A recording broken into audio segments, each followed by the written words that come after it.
El presidente Lenín Moreno mantuvo un primer encuentro formal con los ministros del Interior y Defensa, Mauro Toscanini y Osvaldo Jarrín, respectivamente.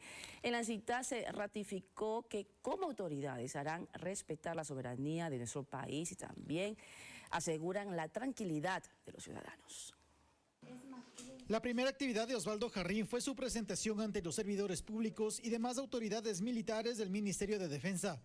Luego, en Carondelet, mantuvo una breve reunión con el presidente Moreno y el ministro del Interior, Mauro Toscanini, luego de la cual se informaron aspectos generales de lo que será a partir de este miércoles la política de seguridad ecuatoriana frente a los acontecimientos públicos ocurridos en la parte norte de Esmeraldas. Osvaldo Jarrín, quien es el segundo ministro de Defensa del presidente Lenín Moreno en menos de un año de gestión, optó por hablar desde su ministerio, luego de la reunión con el jefe de Estado, respecto a lo que debe esperar el país en materia de seguridad y defensa. Porque las operaciones que realizaremos serán exclusivamente de defensa nacional.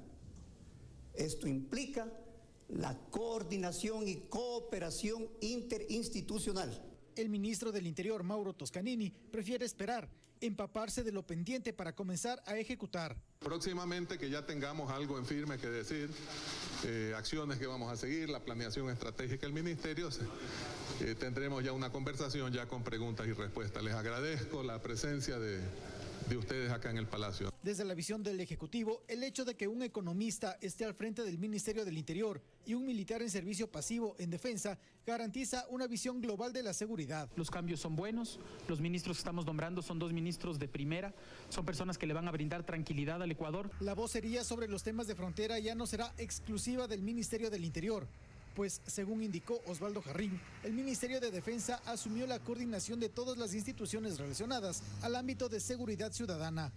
Javier Ceballos, Telediario. Y bien, ahí están las primeras reacciones de los ministros de Defensa y también del Interior. Y es que la histórica situación de vulnerabilidad de las poblaciones fronterizas, el conflicto y las violencias son algunos de los aspectos analizados por el catedrático de la Universidad Distrital de Bogotá, Iván Roa, que ha sido invitado a participar además en varios foros y centros de estudios para ofrecer su análisis. Hoy nos acompaña aquí en nuestro espacio de Primera Impresión. Iván, ¿qué tal? Muchísimas gracias por acompañarnos. Muchísimas gracias. Estás aquí en el país, ¿no? Precisamente sí, dando estas conferencias en el cual además llegas en un momento donde también el país se encuentra en esta situación de conflicto, no acostumbrados a un país de paz, de tranquilidad. Sin embargo, desde tu análisis, desde esta perspectiva estructural, histórica, ¿por qué Esmeraldas se convierte en una de las provincias más violentas de nuestro país? Bienvenido. Ya, gracias, buen día. Efectivamente, Esmeraldas ha vivido una situación de conflicto y violencia histórica que comienza en el año 2000, ¿sí? O sea, estamos hablando de hace 18 años, cuando el Ecuador se vuelve atractivo para los grupos ilegales colombianos por la dolarización. Sí, el dólar es la moneda de cambio que usan estos grupos para sus transacciones ilegales. Entonces, una vez pasa esto en Ecuador, estos grupos se dirigen hacia el sur de Colombia, se establecen allí. Ya habían grupos históricos como las FARC, obviamente, ¿cierto? Recordemos el Frente 48, el Frente 29, pero empiezan a aparecer nuevos actores como las AUC, las Autodefensas Unidas de Colombia, los antiguos paramilitares que se desmovilizaron en 2005, empiezan a hacer presencia también en Esmeraldas. Entonces, esta columna móvil, que ahora es como la más conocida, la columna móvil Daniel Aldana, que es el Frente Oliver Sinisterra ahora, ¿sí? La disidencia, ya hacía presencia ahí en Esmeraldas desde el año 2002, más o menos 2002. ¿Sí? Entonces, Esmeraldas se vuelve un centro donde empiezan a llegar todos estos grupos ilegales colombianos para tramitar por ahí sus rutas de narcotráfico. Vulnerable, además, sí, ¿no? vulnerable. Frente a la situación, la pobreza que se genera además en las fronteras. Pero, ¿por qué antes era imperceptible, por ejemplo? ¿Y por qué ahora se detona toda esta cadena de violencias? Ya, era imperceptible porque estos grupos funcionan diferente en el Ecuador. ¿En qué sentido no funciona son diferente? grandes grupos como en Colombia, no son grupos armados así que andan en bloques, sino aquí funcionan descentralizadamente. Son pequeñas personas, 4 o 3 personas que se mueven a lo largo de la región, son lo que llaman comisionados.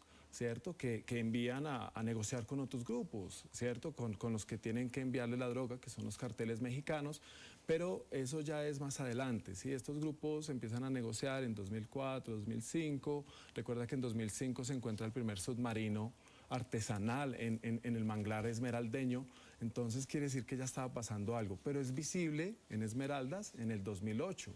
¿Cierto? En el 2008 la gente vivió una época de violencia en Esmeraldas. Yo retrato en mi investigación como 3 grandes momentos de la violencia. Un primer momento que era muy sutil la violencia entre el 2000 y 2005, una violencia mayor entre el 2005 y el 2008 y una gran violencia después del 2008, 2009. Y es que hay una pelea entre grupos sicariales ecuatorianos en la región por el control de estas rutas que vienen desde Colombia. Y además por la situación estratégica que se tiene, ¿no? En ese corredor con la salida al Pacífico, que es precisamente el punto de discusión y de pelea de territorio que se disputan, ¿no? De estas bandas narcodelictivas. Sin embargo, también es difícil entender, de acuerdo al perfil, en los casos específicos de nuestro país, de lo que sucedió con los 3 compañeros, con el equipo periodístico de Diario El Comercio, con la pareja que ahora se encuentra secuestrada. Poco nada se sabe sobre esta situación. Es precisamente intermitente este canal de comunicación que se ha podido mantener desde las líneas de negociación del gobierno hacia la respuesta que ellos deben mantener. Sin embargo, el perfil, como lo decía, de Guacho, que es quien ha liderado todos estos temas puntuales de violencia en la frontera, parece difícil de entender que sea superior a todo un personal de armada, militares, de seguridad que se enfrenta aquí con nuestro país. Sí, hay que entender que este grupo de Guacho son 100 hombres, por mucho serán 300 hombres, por mucho. ¿Y cómo manejan ¿cierto? de esta forma la estructura?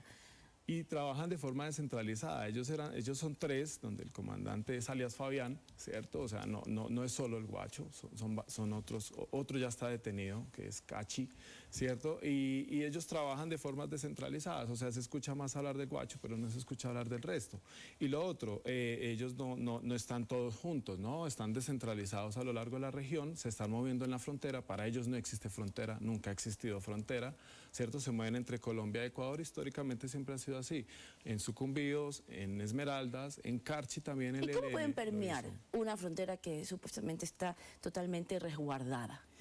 Pues yo no diría que tan resguardada está, no lo pensaría así, porque tú te paras en Mataje y es selva del Pacífico tropical, ¿cierto? Y tú ves selva hacia lado y lado y no hay una diferencia en el territorio. Si acaso uno que otro río, ¿cierto? Pero no hay una gran diferencia, más cuando estos grupos conocen bien lado y lado de la frontera. Y no es solo el grupo del Guacho, estamos hablando de 11 grupos más que están moviendo. Y grupos que además, Iván, ellos trabajan sobre la psicología ciudadana. Te comento que hace poco, bueno, acabamos de pasar por un largo feriado que duró lunes y martes de esta semana. Sin embargo, se dieron varios eventos en diferentes puntos, en Santo Domingo.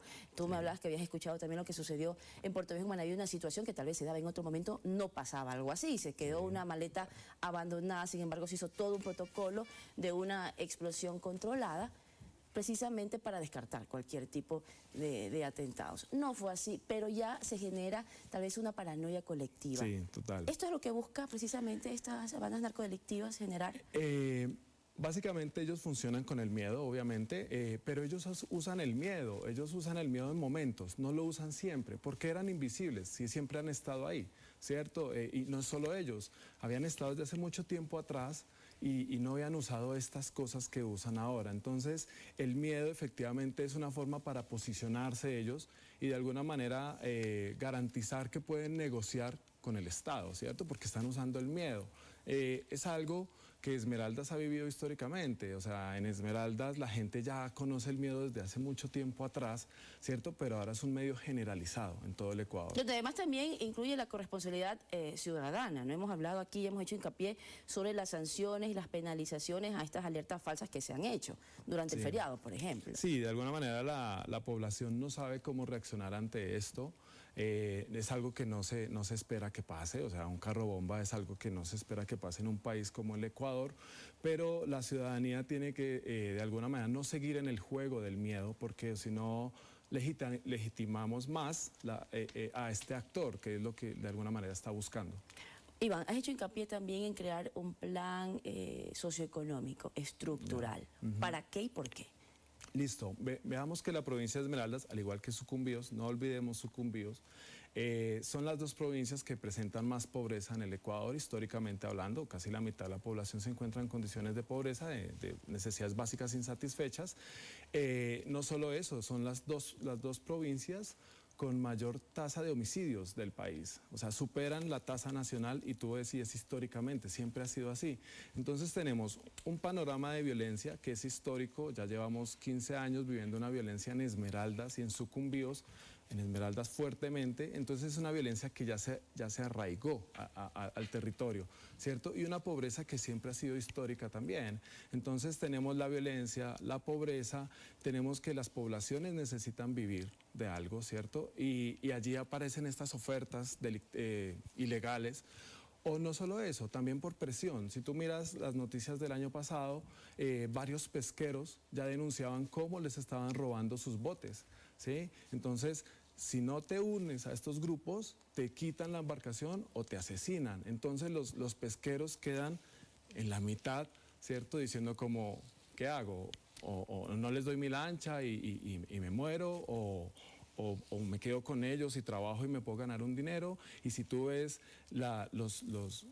en las cárceles de Centroamérica, el año pasado se contaron más de 300 pescadores ecuatorianos que están detenidos en cárceles extranjeras de Centroamérica. Además, aquí en el Ecuador también se generó un dato muy importante, que 8 de cada 10 ecuatorianos que vivían en la frontera estaban vinculados precisamente a estos trabajos de narcoeconomía, ¿no?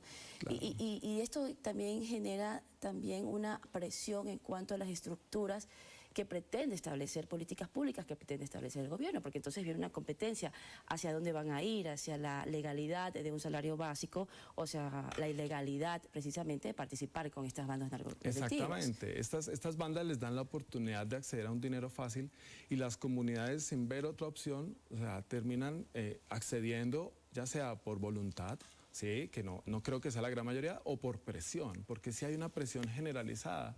Entonces el miedo actúa así. Sí, si tú no accedes a unas cosas, te pueden asesinar. ¿Y el alcance del miedo llega solamente hasta el ciudadano o también alcanza, por ejemplo, a quienes deberían tener la responsabilidad de resguardar, de servir de la seguridad? Y te hablo, por ejemplo, porque el otro día conversamos de que la legalidad también se teje en el manto de la legalidad. Muchas veces también los militares, los policías se ven tentados frente a este trabajo y este círculo vicioso que se genera en la frontera.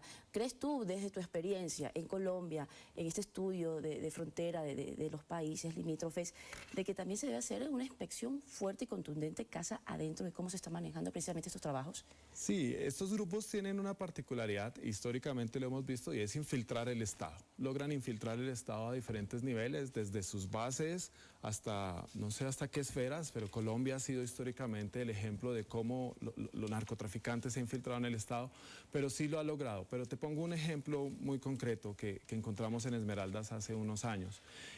Un policía alguna vez me comentaba y me decía, llegan estos hombres con unas armas de alto calibre, de muy alto calibre, ¿sí? unas armas gigantes, por decirlo así, y él decía, y yo solo tengo una pistola 9 milímetros, o sea, ¿cómo voy a enfrentar yo esto? Decía el policía, ¿sí? Esa es la otra. Como consecuencia del dinero que se maneja por estos trabajos ilegales, ¿no? Exactamente, entonces son fuerzas diferentes, ¿no? El policía, pues claro, tiene una preparación y demás, pero al ver estas dinámicas no está preparado para ello.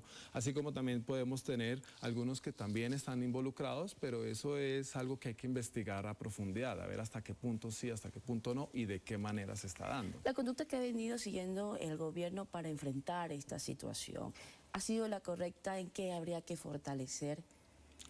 Podríamos hacer un fortalecimiento de la presencia del pie de fuerza en la frontera, pero eso no garantiza que vayan a haber soluciones rápidas, porque lo que yo te decía, o sea, funcionan estos grupos por comisionados, o sea, funcionan 1 o 2 personas que están moviendo un montón de cosas, que contratan sicarios, que mueven, o sea, lo que tú ves visiblemente son sicarios chicos que están armados, no sé qué, Pero detrás de ello hay otros personajes, que son uno o dos, y esos son más difíciles de contactar, más cuando ahorita se está mirando solo a este señor El Guacho, no se está mirando al resto de actores que están involucrados en el espacio de frontera, que ya te decía, son 11, ¿cierto? Pequeños grupos que están del lado colombiano, pero hace poco salió un informe de la Procuraduría Mexicana que nos dice que los 4 grandes carteles mexicanos han estado en el Ecuador y funcionan en el Ecuador. Y no es la primera vez que pasa esto. En 2012, a un rastrojo colombiano, al señor Calle Serna, se le detiene aquí en Quito. O sea, quiere decir que ya venía esto pasando con mucha antelación. Muchísimas gracias, Iván, por tratar este tema aquí con nosotros en el espacio de Primera Impresión. Bueno, esperamos que continúes otros días aquí en nuestro país y que te vaya muy bien, éxitos en tus conferencias. Iván Roa con nosotros, analistas de situación de violencia en la frontera en Primera Impresión. Hacemos una pausa, ya regresamos.